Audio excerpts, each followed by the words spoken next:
Om Nicho Nichanam Chetanas Chetananam Eko Bahunam Yo Vidadati Kaman Tamatmastam Yednu Pashanti Diraha Tesham Shanti Shashvati Netaresham Om Shanti Shanti Shanti.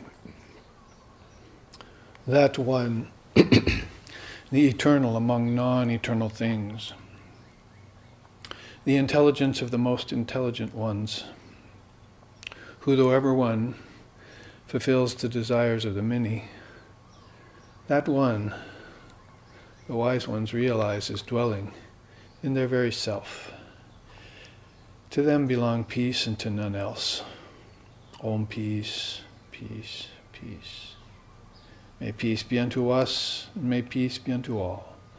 Om Hari Om, Hari Om, Hari Om Tat Sat.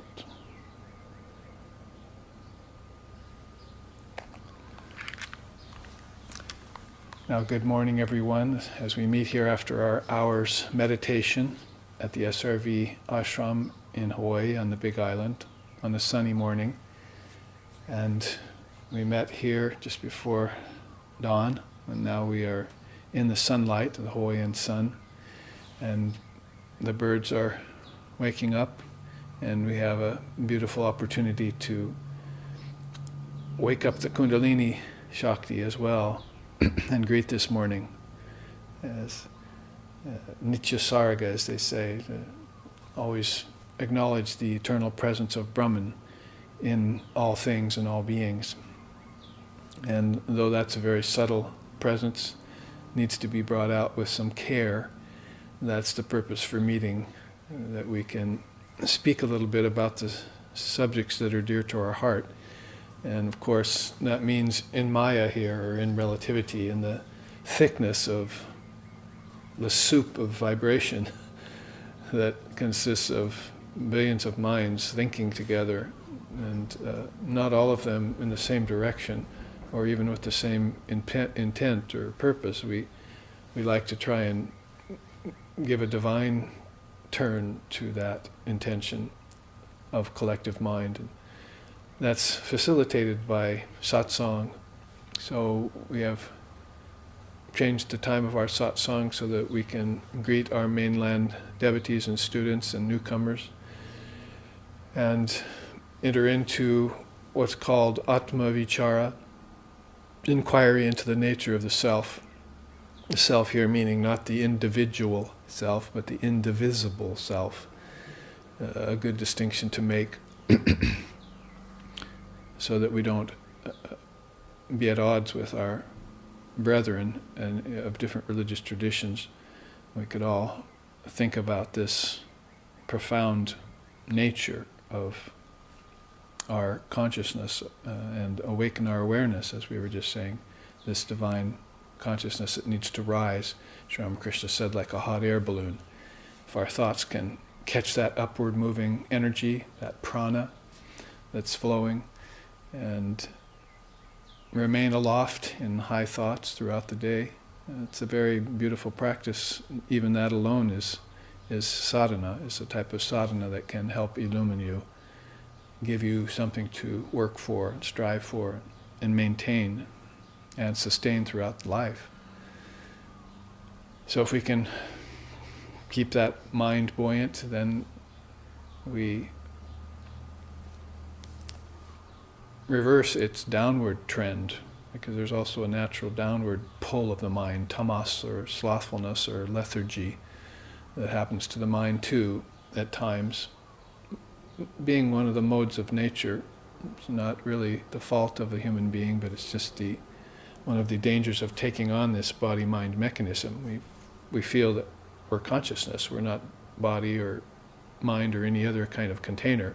Those are all called sheaths or koshas or sharira or other upadis. There's other Sanskrit words for them. We feel we're not those things. There's an essence that's inside of those things. Those are containers, just like water would, a jar would be a container for water, or the earth would be a container for the ocean.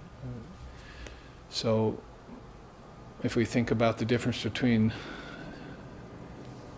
that soul and nature, Prakriti and Purusha they used to call, then we have some immediate grounds for questioning and for inquiry into the nature of each. As Krishna says in the Gita, the unreal never is, the real never ceases to be. The truth about both of these has been realized by the seers. So that is the truth about nature being insentient and the truth about our soul being sentient.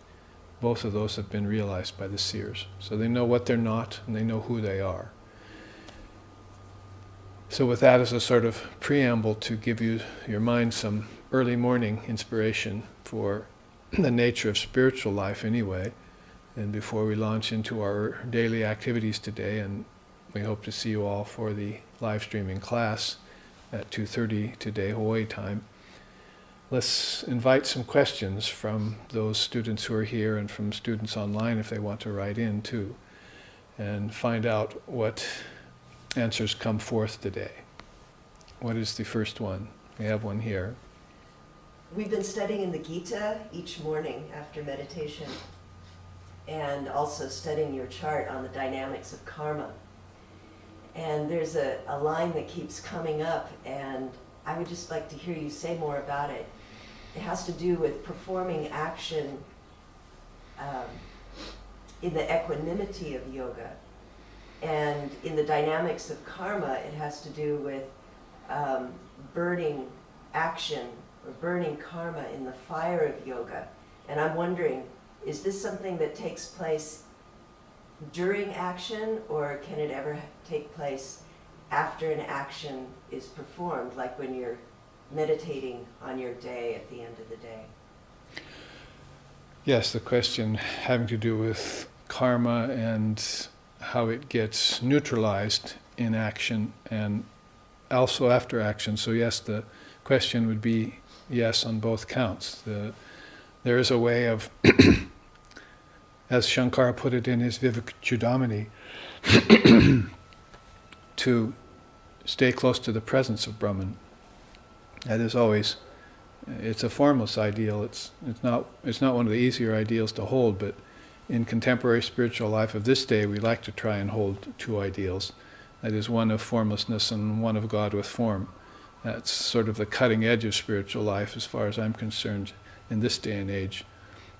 There's no reason why you can't put one off for the other and just concentrate on a formless state for a while, and then when you're concentrating on Ishvara or Ishvari, God with form, like Brahma, Vishnu, Shiva, the Trinity or the cosmic mind, or your guru, or the avatars that have come in the different religions, that can be a sort of meditation with God with form.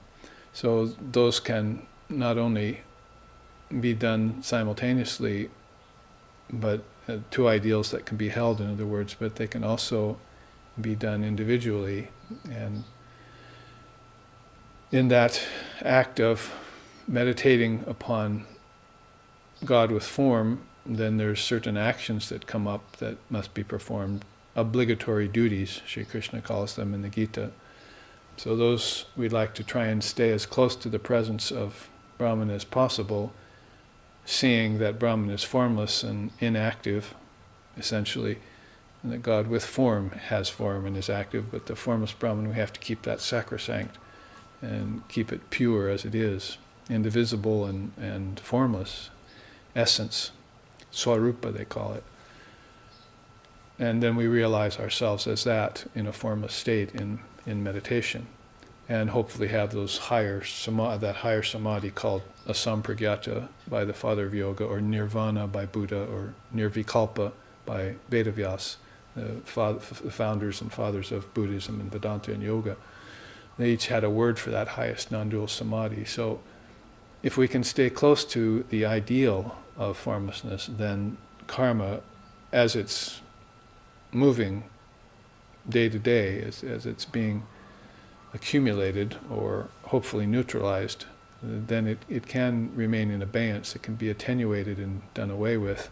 For that karma that accrues anyway, kriyamani, it just comes up all the time as a matter of living in the body. And it's a fourth kind of karma that doesn't get talked about much. They talk about sanchita, past, and prarabdha, present, and agami, future karmas. So of course, future karma is not an issue if you can neutralize it here in this lifetime. And sanchita karma is coming up from who knows where, from past lifetimes, at any given day or any given year in your life. It's this prarabdha karma that the seers contemplate. That is the karma that is their body right now, what keeps them in the body, and so for that, the great ones say you have to remain close to Brahman. For all other karmas, you can practice, you can expose yourself to the fire of yoga. As you just said, the fire of yoga is your daily sadhana, and we don't see that those karmas get burnt away. We just know that we feel balanced, and our life is going on without a hitch. And even if problems do come up in life, they can be handled inside of the atmosphere of intense yoga, intense sadhana. So both of those ways are cited by the seers in the scriptures. That is, staying close to Brahman as a sort of practice. Nobody is going to ever see Brahman here on this earth. As the Christian mystic said, none has ever seen God with these eyes. So what we're seeing, of course, is Maya, or nature, or form, or covering, power of Maya. And we have to see, that helps us actually see beyond appearances. When we know that that's the case, most people don't know that's the case. They think they're just looking at either a world, or if they're naive spiritual aspirants, they think they're looking at Brahman actually, but it's not the case either way. None can see Brahman. It's hiding. It's formless. It cannot be seen with these eyes. So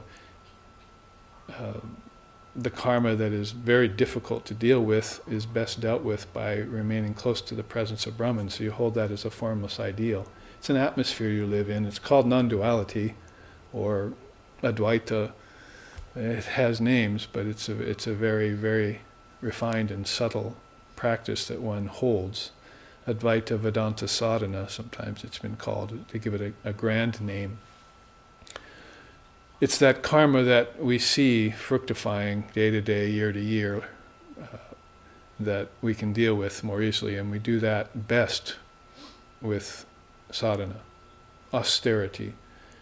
Most people don't live an austere life, attracted to pleasantries and objects and comforts. So that can build up a kind of cobweb in the mind, and a kind of leave an impression in the mind stuff, that is in the thoughts, the chitta they call it, that leaves them rather weak and in the lurch when it comes time to give up form in whatever way that approaches. You lose your possessions or you lose your body. It's giving up a form, so it's going to happen at one time or another to everyone. And in that case, then, the practice of the presence of Brahman helps one a great deal. It's precognitive. You've done it before the fact. You've been preparing for this all your life. Like Chief Joseph and Dalai Lama and people like that have said, it's a good day to die, or we Tibetans look forward to the day of our death. Some people have actually welcoming formlessness every day on purpose. They're practicing it. Zen Buddhists, Advaita Vedantists, other practitioners who prefer God without form. So it's an ideal to actuate oneself to acclimatize the mind to. Here in Hawaii, we have these two huge volcanoes on a big island. I think we have three, but with the two big ones, Mauna Loa and Mauna Kea, you have to go up very slowly when you hit 10,000 feet, because they rise some 3,000 or 4,000 feet taller than that. They're the tallest mountains on Earth, even taller than the Himalayas if you measure them from the ocean floor. That's how vast they are. So even the mules get tired going up past 10,000 feet, and you have to stop every 1,000 feet to acclimatize if you want to reach the top, what to speak of humans. So in that way, we use it as an analogy here. Mauna means silence. It's got a spiritual connotation. That's in Sanskrit, but it also means mountain in Hawaii. So that mountain of consciousness that we try and climb using those paths called the various religious traditions, wend their way to the top in different with different methods. And the practitioner has to avail him or herself of those methods. So that's the practice of yoga, and it's the very fact that you hold it as an ideal and practice it means your karmas get burned away without you even knowing it.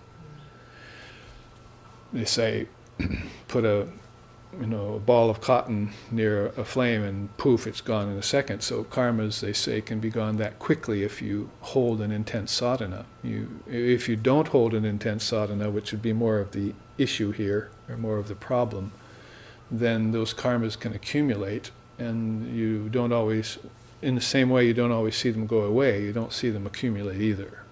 And that's the problem, that's the rub, because they catch up with you every once in a while in the events of life that happen, and of course in your own mind mainly. Sometimes the events of life are due to other factors than just your behavior. There's the collective humanity, and there's acts that happen in nature that are acts of God, so to speak, or as they say. But then your own karma is really pretty much what you're focused on there, to try and neutralize it, keep it the slate clean day to day, keep the mirror of the mind polished, Shankara said, so that you can get the best view of reality at all times. And that beautiful phrase that Swami Vivekananda uses, he says, if I can paraphrase him, he says, those that are more spiritually advanced, their karma comes back at them quicker. And those who are less spiritually advanced, the karma takes a long time to come around. So it's a very interesting statement that shows us the nature of this inscrutable law of karma that is happening all the time. It takes longer to come back, means you don't know where it came from. This gives you longer time to be in doubt about where it came from, why you're deserving this particular good or bad thing that's happened to you. And on the other hand, if it comes back quicker, you can keep your karma neutralized that much and keep it that much cleaner. So those two kinds of methods are advised anyway. The method of the formless reality and the method of God with form. Holding those two ideals at the same time can neutralize those two kinds of karma. There's a question online. Yeah. Ready? Yes, I'm ready now. Okay. Mahesh writes in, if disease is born of the mind, then isn't medicine also born of the mind? How does scientific medicine work on our gross and subtle bodies? Does it really manage the prana? Okay, well, we're shifting gears here a bit from the subject of formlessness and God with form to medicine, and how he starts the question out saying, probably because of the teachings we've been getting through Yoga Vashishta, that Lord Vashishta has this teaching about the first disease is called rebirth. That is, if you're born, that's the first disease, he calls it. So better not to be with the body is how some of them think. Or if you do take on the body, you have to take it on according to the laws of karma. I mean, it does connect with karma. Your prabdha karma is that karma you're wearing right now as your body, your present karma, and that cannot, it's like an arrow already shot from a bow. It cannot be called back. You've already taken the body. That is these containers we were talking about in the beginning, which are body, energy, mind, intelligence, and ego, the five sheaths, they call them, or upadhis, that consciousness assumes in the case of seer, but that get identified with in the case of an ignorant person.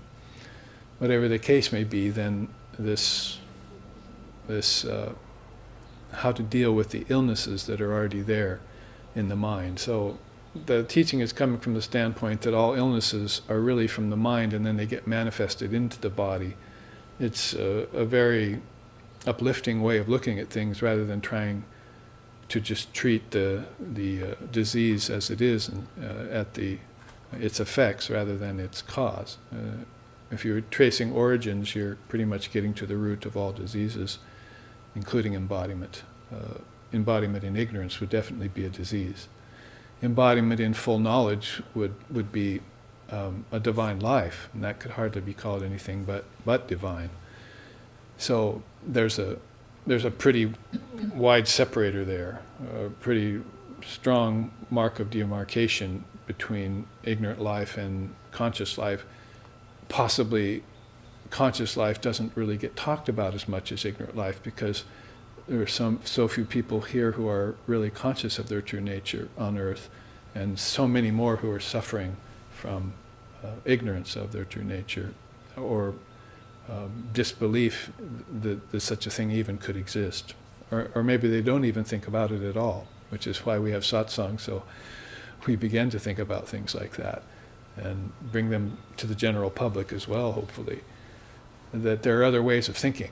And one of these other ways of thinking around disease is that the way of treating a disease can be, as we were just saying, with your sadhana, you can actually dispel disease before it happens. If you're doing your japa practice, like we were doing this morning, you see, and you're repeating the names of the Lord in your mind silently as you do the beads, as you practice your performance of japa or holy rosary or the beads that they use in all different traditions.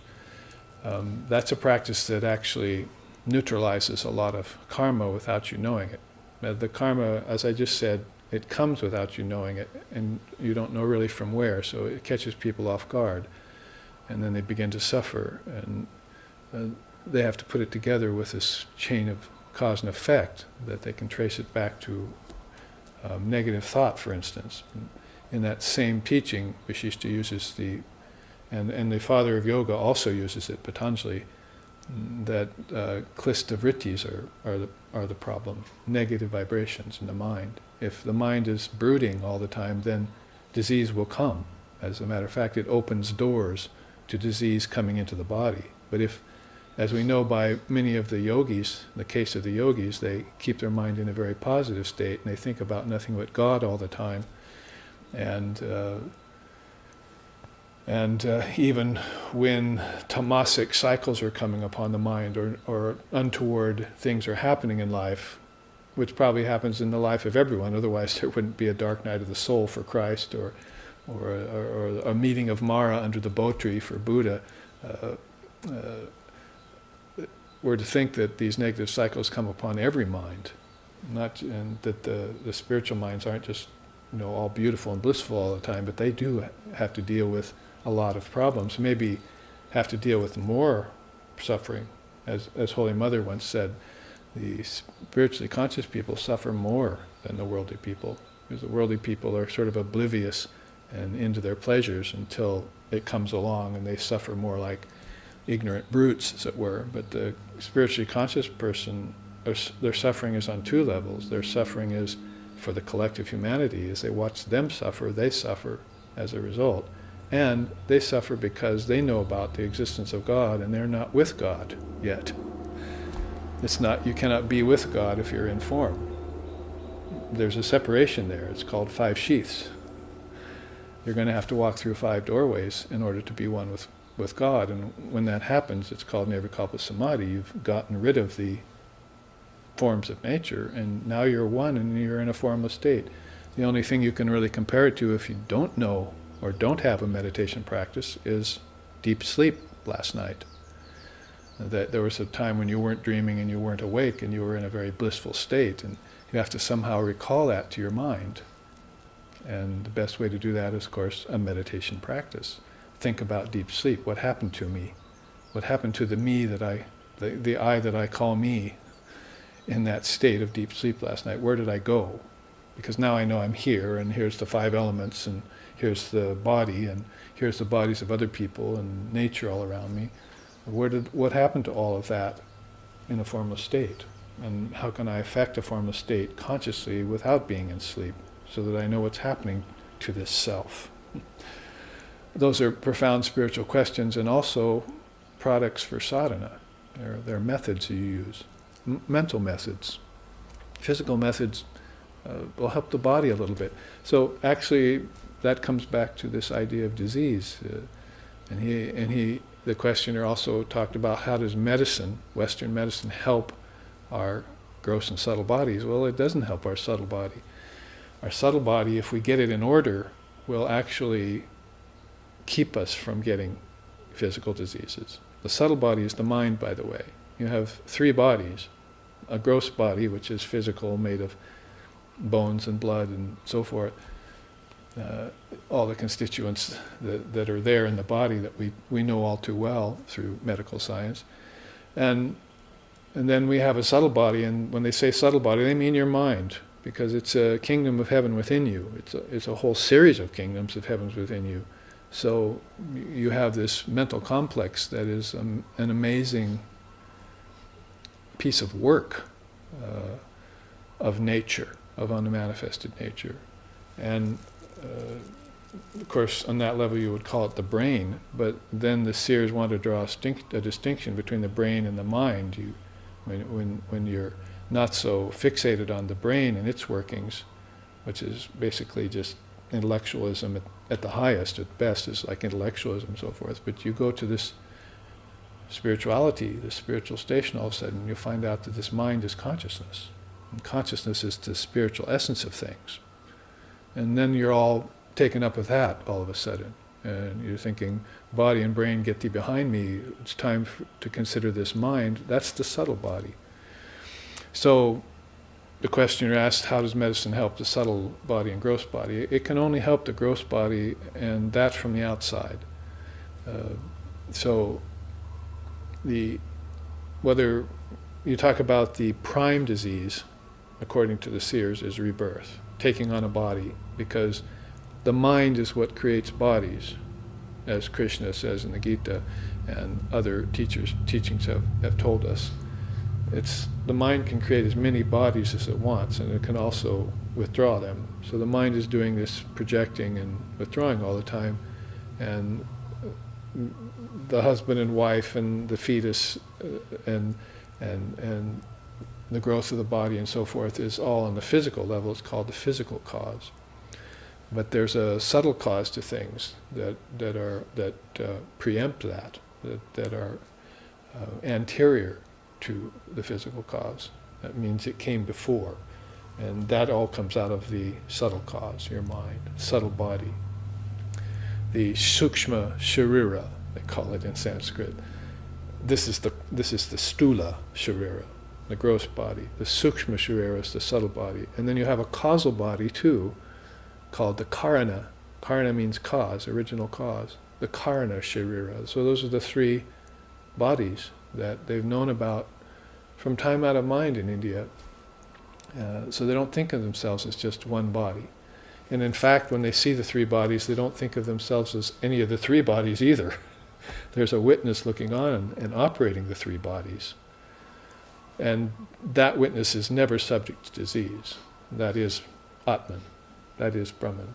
There can be no disease there. So you see what I'm saying here? If we go back to the first question, if you hold that ideal of a formless reality, and that has no disease in it, then part of the ideal you're holding is, I have no disease. And this is where the father of yoga has come from when he taught about disease, the various causes, karanas and various things, and said that if the body gets a disease, the yogi should not react. It's not the disease or getting the disease or not having the disease that's the problem. It's the reaction to the disease that's the problem. So he pinpoints it very nicely for us. He says, the body of every being will suffer. From ant to avatar, every body will suffer at some time. And so your task really, if you're more intelligent than an ant, is, and actually the ants are pretty good at bearing their suffering as far as I can see, but if you're a human being, you definitely detach from any reaction to suffering or pain, and until you find out how to master it and transcend it. And that will be the case in someone who forbears. They say forbearance, titiksha is the Sanskrit word, is the default zone of the wise. They can't have full-on enlightenment realization all the time. They can't have samadhi all the time because it's just not possible to stay in the body and have samadhi all the time. If you're given to samadhi a lot, you will give up the body soon. That's just one of the facts of spiritual life. Sri Ramakrishna called it the elephant entering into the hut. It'll shake it down to its very foundations if it gets in there. So if samadhi gets into the human form, human mind, body form, gross and subtle body, those will fall apart very soon. So maybe this is why people aren't having samadhi very much, because they don't want to leave their body. Only those who are very, very much enamored of God and oneness and so forth, and having that union, are going to think, I don't care about this body, let me have this higher experience. I want to have the experience of God in form. And also I want this form to dissolve into the formless reality. Those are their thoughts. And so all diseases are going to have to be put aside. They're going to have to be transcended. And those that can't be are going to have to be forborne, titiksha. So, number one, not react to anything that happens to the body, to either body, that is a so-called physical disease or a mental disease. You just observe it, because you're neither the mind that has the disease, nor you're the body that has the disease. If you're not the mind and body, then you're not the diseases in the mind and body. I've seen aged swamis perform this. They don't recognize me anymore when I see them, but you can tell that they've withdrawn from the brain that's now become impaired by a heart attack or something. They're still alive, but the mechanisms are impaired. So they just withdrew their consciousness from it, see, because they had done that before the disease came along. So living in the Atman, abiding in the Atman, we call it. You practice the presence, another way it's called. So number one, do not react to those things. Remain as steady as you can, because those will come to everyone and to everything. Disease, decay, death will come to everyone and everything, so you accept it. There is suffering. Buddha's first noble truth. You accept it. And then you abide in forbearance. That's the default zone, either until you have samadhi, or if you've already had samadhi, you come back to forbearance and wait for your next samadhi. Either way you look at it, that's kind of the plateau that you keep in mind all the time, the standard that you hold, the atmosphere that you live in. Like I said, the atmosphere of non-duality being the most refined of all of them, or the atmosphere of I am friends with God. You see, Sakya, I'm the right hand buddy, of Sri Krishna. I walk with him all the time, holding either form or formless ideal in the mind. So the medicine has its place. Western medicine has its place for life-threatening diseases, life-threatening situations, I should say. But there are many other ways in which the yogi and other people, healers and so forth even, deal with the body's disease. Sometimes just taking your mind off of the thing will make it go away. Whereas, contrary-wise, putting your mind on a negative thing will actually invite a disease into the body. So one of the rules of thumb in yoga is the aklista vrittis. Not klista vrittis, negative thoughts, but aklista vrittis, positive thoughts. And then from positive thoughts you can get beyond both positive and negative thoughts. It's sort of a similar teaching to Rajas and Sattva in Vedanta. By not allowing restlessness in the mind, by keeping Sattva in the mind, you can keep a balance. And then you must get beyond Sattva too. You can't just be happy with balance. That's the default zone, as we were just saying. And then you're always going to want to be pushing the envelope, the spiritual aspirant, to be able to contain more of your own consciousness, to realize more of your own vast consciousness, until finally there are no more barriers and you just expand so far. It's the yoga of knowledge, it's the way of the yoga of knowledge to expand so much that it just finally, the barriers burst and you become one with Brahman. As you are always anyway. So a sort of long-winded answer to the question of medicine and disease, but very worthwhile looking into, especially those two great healers that I mentioned, Lord Vashishta very early on, with his Samanya and teachings about primary disease and secondary disease. Very, very good teaching. And Patanjali later on, when he taught about the eight-limbed yoga and preparing the body, and all the teachings he gave on health at all levels, physical. I mean, this is true holistic health. The holistic health, the health that we're calling holistic nowadays, pretty much is exercise, food faddism, and some asana. And then we call that holistic health. But really working on the mind, where all these diseases have their origin, that would be a much more inclusive description of holistic health. And then also even working in the causal body, this very, very refined body that is beyond form. Those are really what Patanjali and Vashishta taught about. The three bodies and the three levels of cause in all three of those bodies, and how to not react to disease when it shows itself, and probably avoid it before it even gets started by keeping your mind positive. So I'm reiterating here because of the importance of that teaching in medicine, disease, and the suffering of human beings. How about some other questions then? You have one, Cindy? Not yet. Not yet, okay. I have one, Babaji. All right, Paravasta. Last week, I asked you a question about the practice of brahmacharya, Uh-huh. and now I'd like to add another piece or another level to the same question. The teacher, Ramana Maharshi, said, Atmavachara is brahmacharya. Can you help me understand his statement? Yes, one of the question was, following up on our question from last week about brahmacharya, which is fidelity to the ideal and practice of celibacy for the monks and the young aspirant, or moderation for the householder. All of those, I think, could be classed nicely under brahmacharya. It's kind of a scary yama and niyama of yoga because people don't want to be celibate and there's not that many monks. They want to have children and a family, or they want to express themselves through the body. So we'd have to make sure that the definition of brahmacharya covers all layers of humanity. The monk definitely will be celibate. In most cases, I know there are some lineages of monks who don't feel like it's necessary to be celibate all the time, but they won't marry either. So there's different ways out there.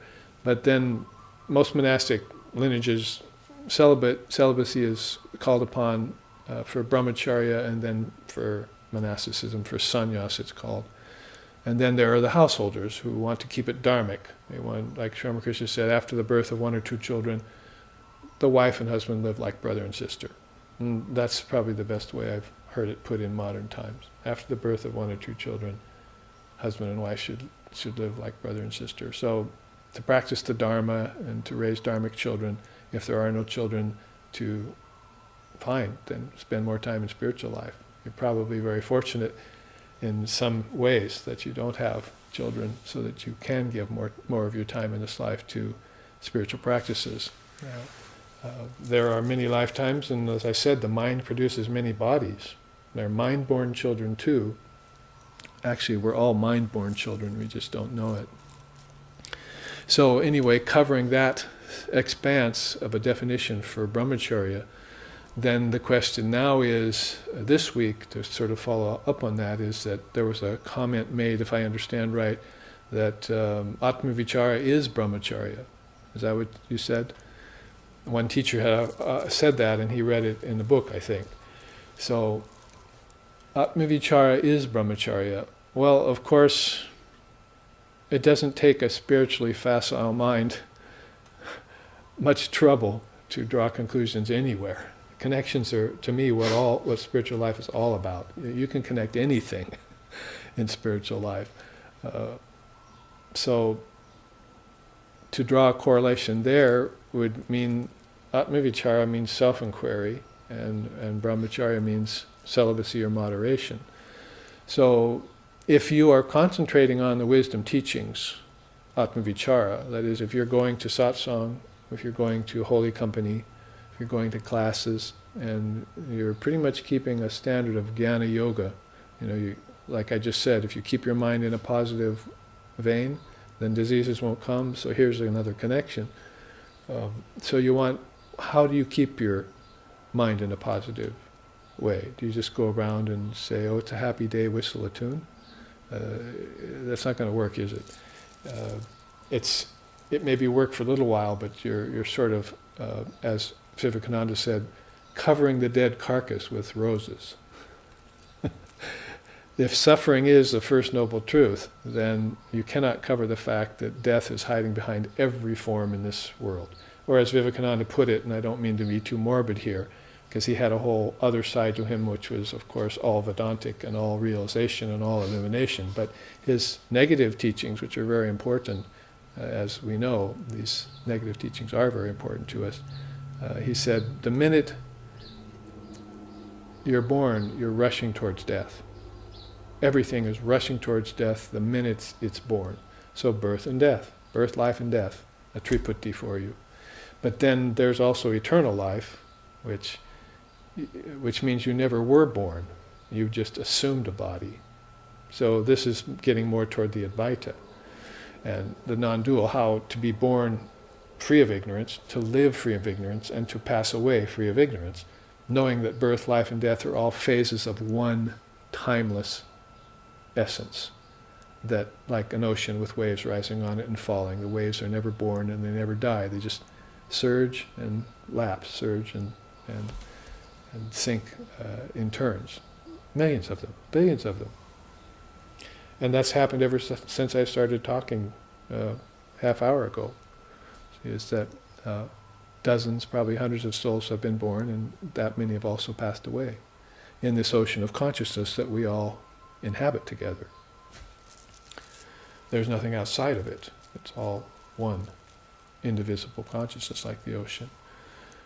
So, with that as a sort of backdrop to this question, if you're in holy company, if you are keeping your thoughts of your mind positive here meaning not just whistle a tune happy day, but get up in the morning and do your spiritual readings, like the questioner here just said. We read the Bhagavad Gita this morning, so I came up with this question. So your mind has been pondering this question for the last 2 hours, and you meditated for an hour, and now you're asking a teacher, what's the answer to that question according to your opinion, and what do you know about it? So now you've just spent 2 or 3 hours free of worry. You've just spent 2 or 3 hours celibate. Your mind is pure. Your mind has not had intercourse with anything except God. You see what I mean?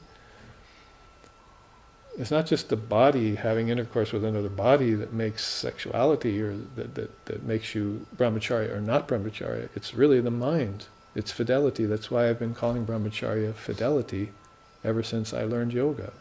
If your mind is faithful to the ideal, then that's really the true meaning of celibacy. And it's just keeping the mind in one state.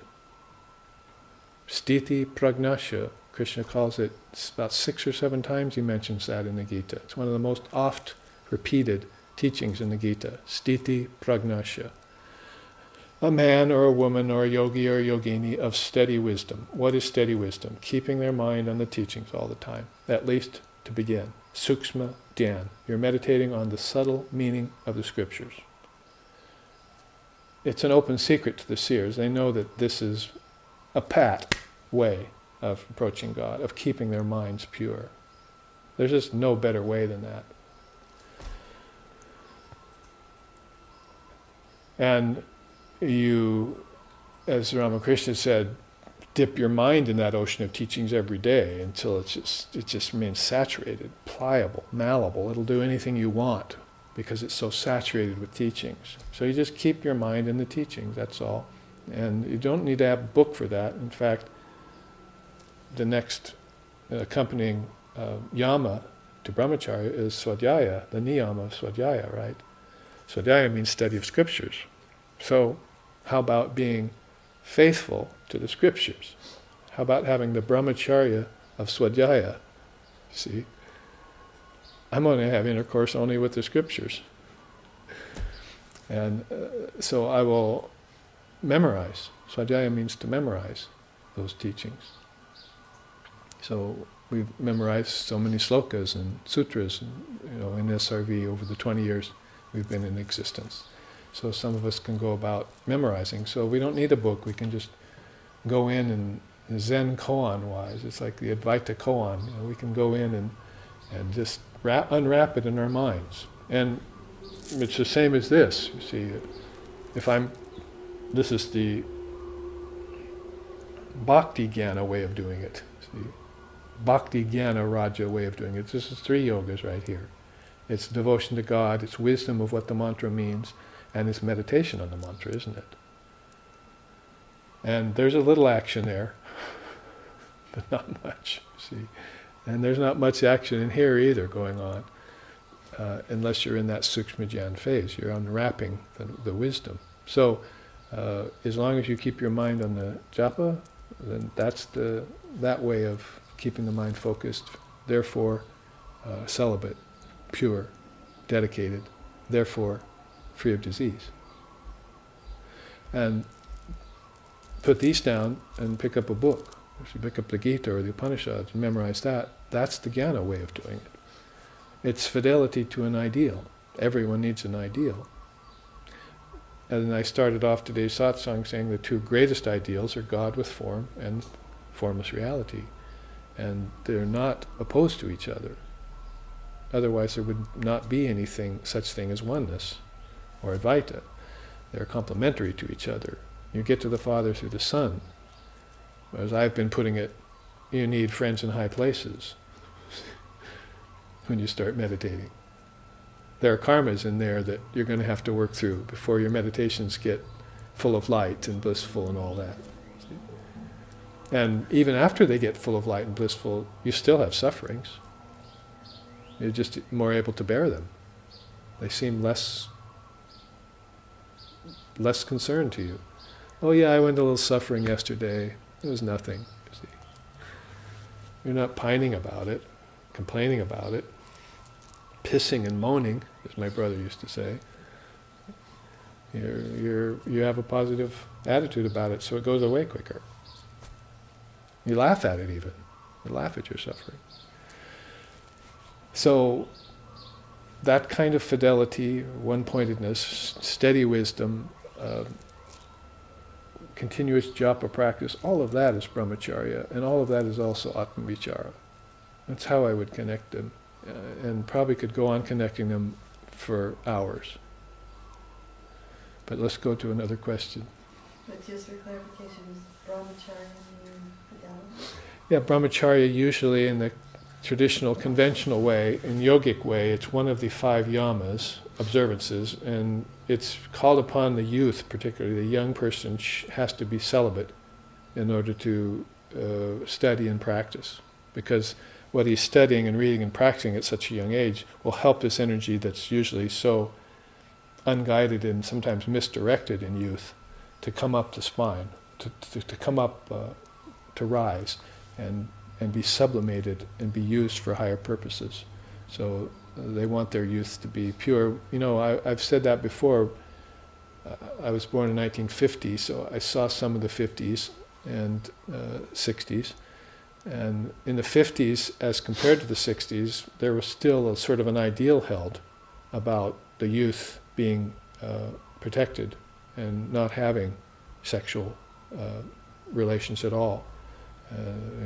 They were holding a sort of, even in the Western nations, we're holding a sort of an ideal that you remain celibate during your student phase. It wasn't so defined as in India, because we didn't have spirituality as our goal. We had materialism and and money and success and job and so forth and so on as our goal, family life. But family life was there in India too, but the ideal was for both the youth, whether he was a monk, which is a rare thing to be a monk when you're young, or whether you were a householder, you maintained a celibate standpoint and kept that until you got married, basically. It wasn't saving yourself kind of idea. Oh, I'm saving myself for another for another soul. That's silly emotional love in the West. You weren't saving yourself for your body. Why should you save your body? Who wants your body?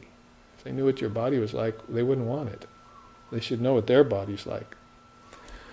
So it's more, the ideal is more, I'm saving my energy from going out, not saving myself for some other ego.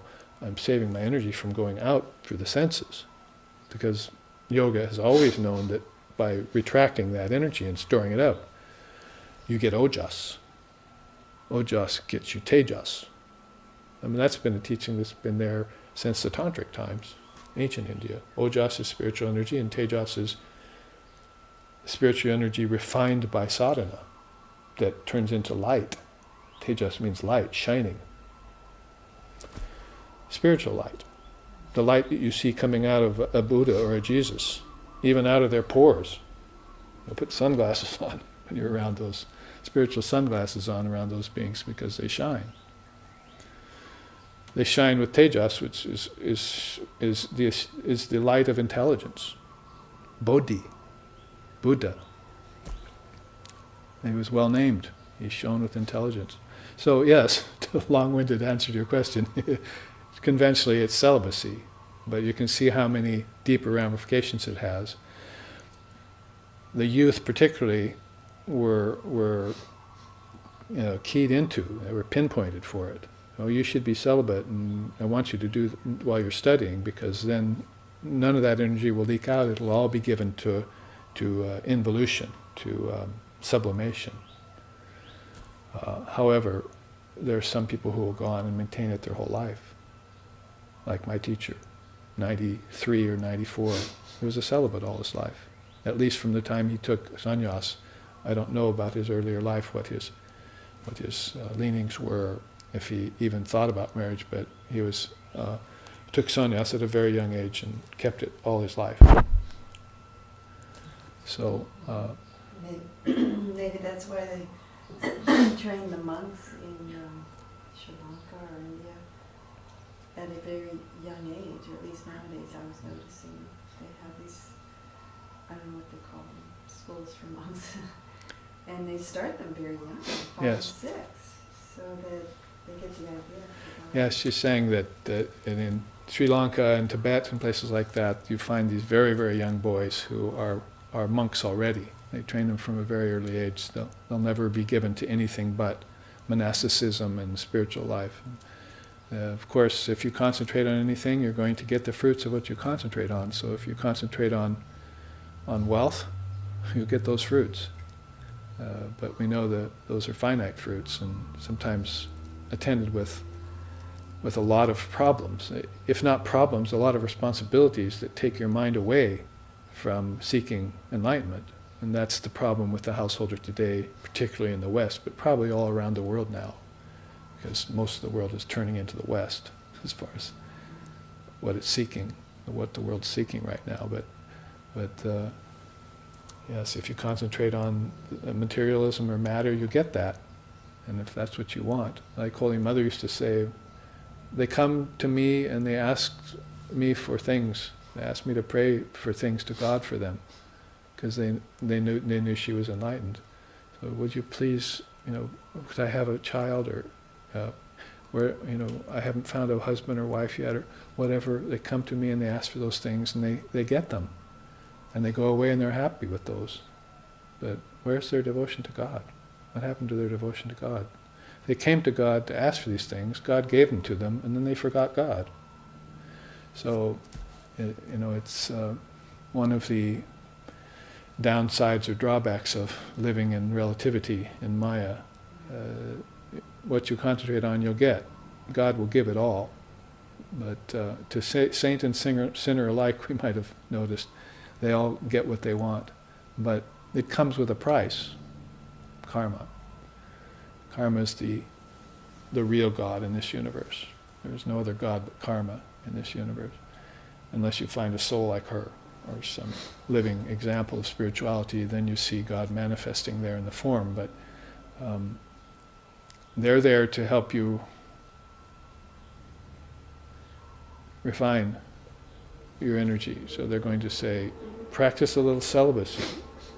It's good for householders to practice celibacy. Like, after the birth of one or two children, live like brother and sister. So maybe you're going to have a period of longevity where you will keep yourself sacrosanct and just focus your mind on the scriptures, focus your mind on meditation. Sometimes in India they go on pilgrimage, but they wait till they're very old to do it. I've been on the trail to Gangotri several times and hiked to the source of the Ganges, and I see very old Hindus, some of them with canes even, walking up that trail. And I've stopped to ask them, is this your first time here? No, yes, this is my first time here. I've got to do it once in my life. Tradition says so. So probably should have done that when they were younger, but that's the problem with this day and age. When you're younger, you're excited about so many different things, and not so much about sitting and meditating quietly. Most of the youth don't want to do that. But if they can begin a practice, then that will help stabilize the rest of their life, help them through life. So at least a householder can develop a practice of spiritual life young. As Holy Mother said, do all those things when you're young, when you have the energy for them. Get those attainments under your belt, because then, even if you're not a monk or if you're not given to the goal of enlightenment, if that's the only thing you want in this life, that's a rare thing for most people. But at least you'll have a practice that helps you get enlightenment by stages, as Sri Ram said. You'll get enlightenment by stages. Avastas, we were talking about those 2 weeks ago. Yes? So I do have a question. Can you speak about the role and importance of asanas in Ghana Yoga or in any yogic path? The role and importance of asana, which is the third limb of yoga, in any path, and you particularly mentioned the Jnana Yoga.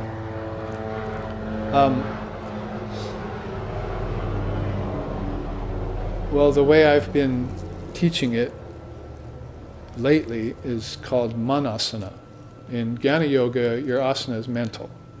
You've already accomplished your physical asana, which is to be able to sit like this for hours on end without moving. So the point of yoga is not to how many asanas you know or how many positions you can get into. That's hatha, and probably not even good hatha, in my opinion. Really, your hatha yoga, as Patanjali laid it out in the Ashtanga yoga, 8-limbed yoga, the Raja yoga, the kingly yoga it's called, or Patanjali's yoga, named after him. All three of those names apply. Is that you get the yamas and niyamas, like brahmacharya we were just talking about, and swadhyaya, study of scriptures. You get those established, and then you sit, and then you breathe. So they're all connected. You don't just take one out and just do that. Oh, now I'm a hatha yogi, you see. It's all incorporated in the authentic yoga. And you master each station. So say, got the scriptures now, I understand what those mean. I can do austerity. I go to retreats and so forth, and tapas is one of the niyamas, and I'm pure. I'm purifying myself all the time. Saucha, and I'm ahimsa. I'm nonviolent. I'm practicing nonviolence all the time. I never leave off my vow of nonviolence. So anyway, 10 of those, You get them established, and then you sit. And then when you sit, if you can't sit, then there's a few Bhadrasana and different kinds of asanas you can do to loosen up your body, especially if you're a Westerner, because your samskaras aren't such that this is a natural position for you anymore, like it was for the American Indians or like it is for the Hindus. The two kinds of Indians, American and Eastern Indian, they seem to have this asana down.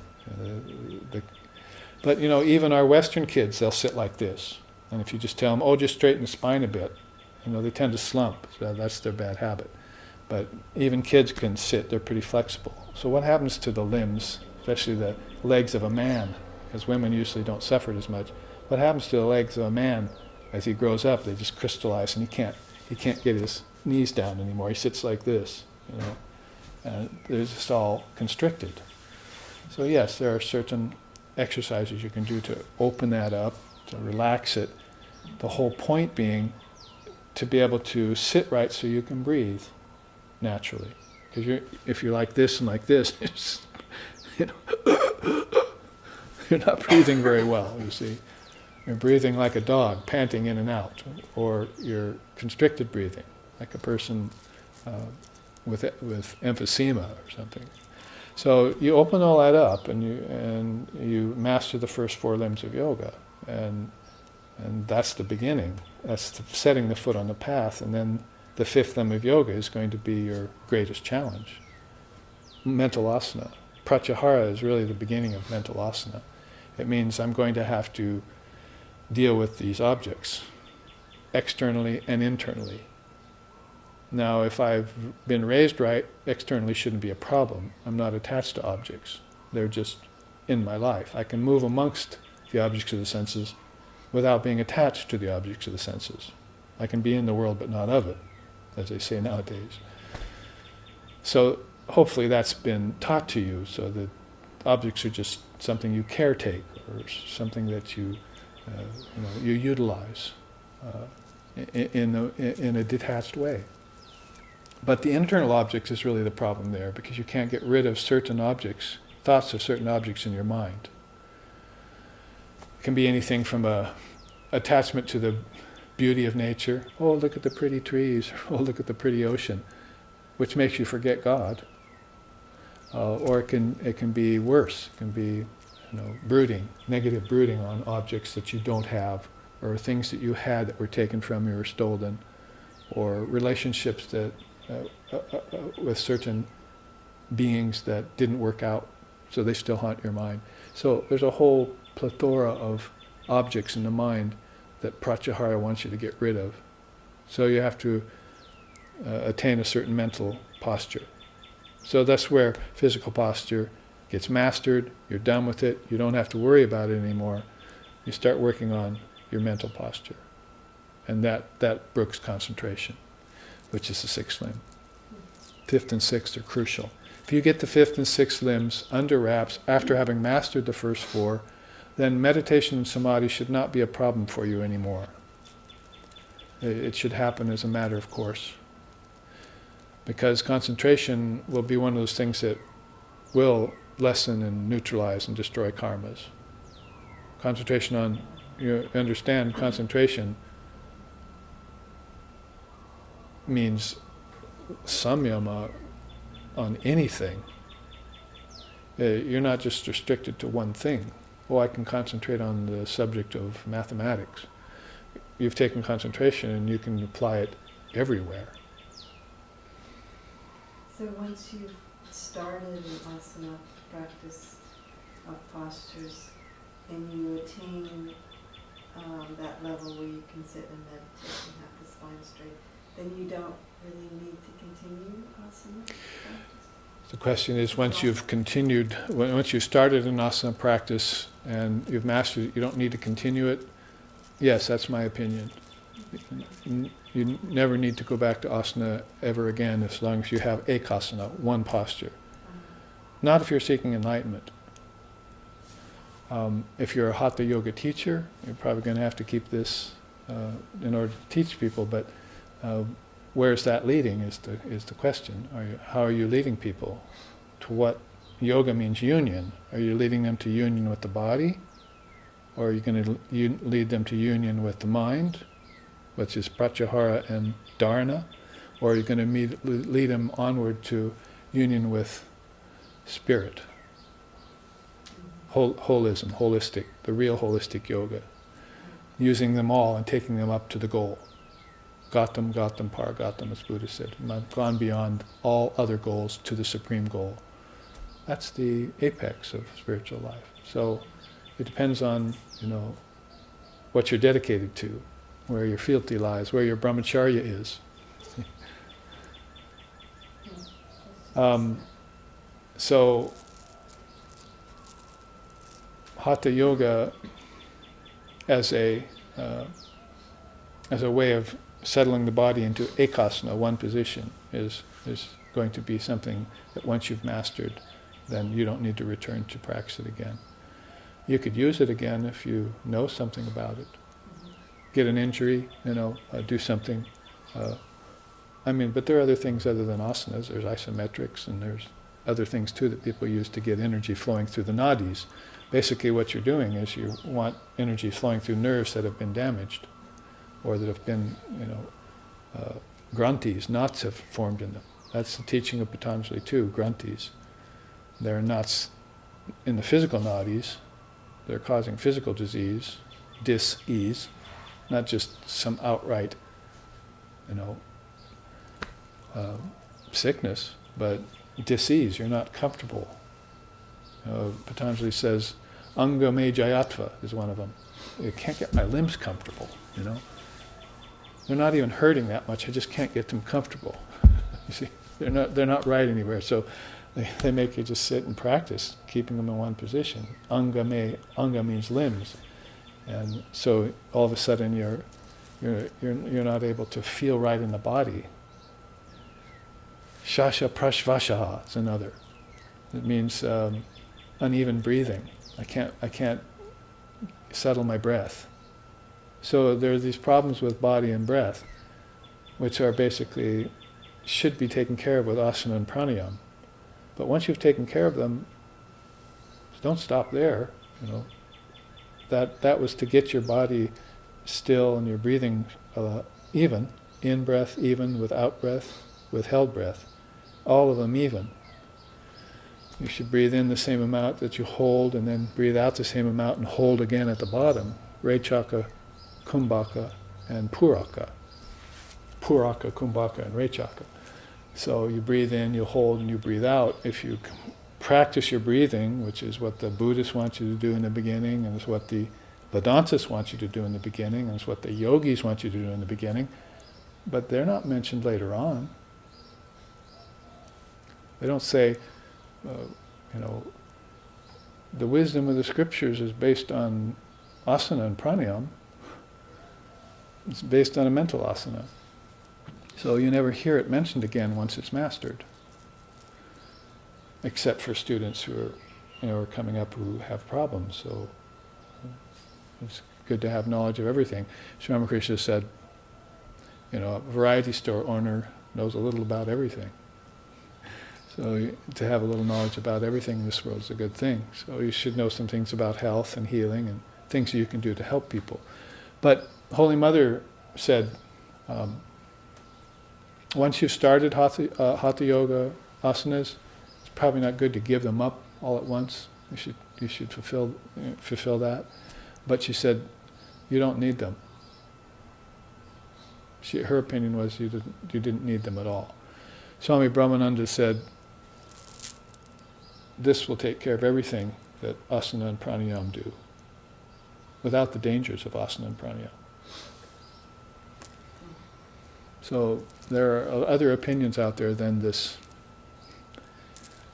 whole ocean of Hatha Yogi people that are sort of taking over society and actually using the word yoga in Hatha in place of yoga. Say Hatha Yoga by itself, fine, but let's not replace the eight-limbed yoga with Hatha and then walk around saying, oh, I'm going to go do yoga. Because you don't do yoga. You are yoga. So Advaita means I am. I am that consciousness. I and my Father are one, that thou art. That's yoga. So you don't want to replace it with anything that might say, I'm going to become God, or I have to practice God, or this body is going to be God. Those things are not true. So a lot of yogic teachers are not necessarily yogis or yoginis in the full sense. Oh, I'd say very rarely you'll Most find are, a fully matured yogi or yogini. yeah. They're quite rare couple. But they do exist. Sri Ramakrishna said you will find them occasionally in the society. They're a blessing on society. In the meantime, they're practitioners, but we tend to keep that word sadhana, spiritual discipline, sacrosanct. So basically, pretty much, if you did the first 2 limbs of yoga before asana even began, you'd have done nonviolence, truthfulness, celibacy, brahmacharya, and then study of scriptures, devotion to God, purity, austerity, tapas, and 2 others. So there are basically 10 yamas and niyamas that if you've mastered them early on, then this should be a matter of sitting and breathing should be a quick study for you. And then you can get into concentration. You can find the kingdoms of heaven within you. You can settle all matters. You can find the diseaseless state, the untouched state, asparsha yoga, the unruffled, untouched state of yoga. And then the body and breath and those kinds of things, even qualities and attributes, are sort of add-ons. You've mastered and you've conquered them, and you found out that they were always inside of you anyway, and you just had to acknowledge them.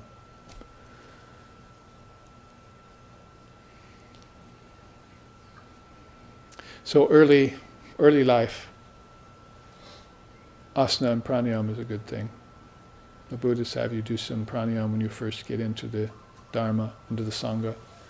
But then that's it. You don't find it happening much. It's really much replaced by this. You start using your mantra. If you've controlled the breath, then it should naturally lead to using your breath to recite the names of the Lord. That's what breath is good for. And once you've controlled it. If it isn't under control yet, then you don't want to use it to try and recite the names of the Lord because it's erratic still and restless. So do some practice to control it. But don't get fixated with it. It's just breath. It's just prana. I would say probably a more important thing about prana is knowing what it is. There's a missing link in Western understanding. Man does not live by bread alone. It's a missing link. We're thinking only in terms of physical things, but we're not thinking of what moves the physical. Energy from food would be probably about as close as people get to it. But bad food gives you bad energy. So disease comes. Probably even good food, although it gives you good energy, if you still have disease in the mind, you can eat pure but still get diseases. It happens all the time to people. So we know that physical things like food and asana and pumping the lungs with oxygen and air aren't enough to stave off disease or to what to speak of gaining enlightenment. There has to be a much more intense sadhana than that. So sadhana really begins at the level of pratyahara and concentration and meditation, based on all those things you did earlier. A comprehensive, connected yoga is what we want. Purna yoga, synthesis of yoga, integral yoga. It's been called by different ways, different beings.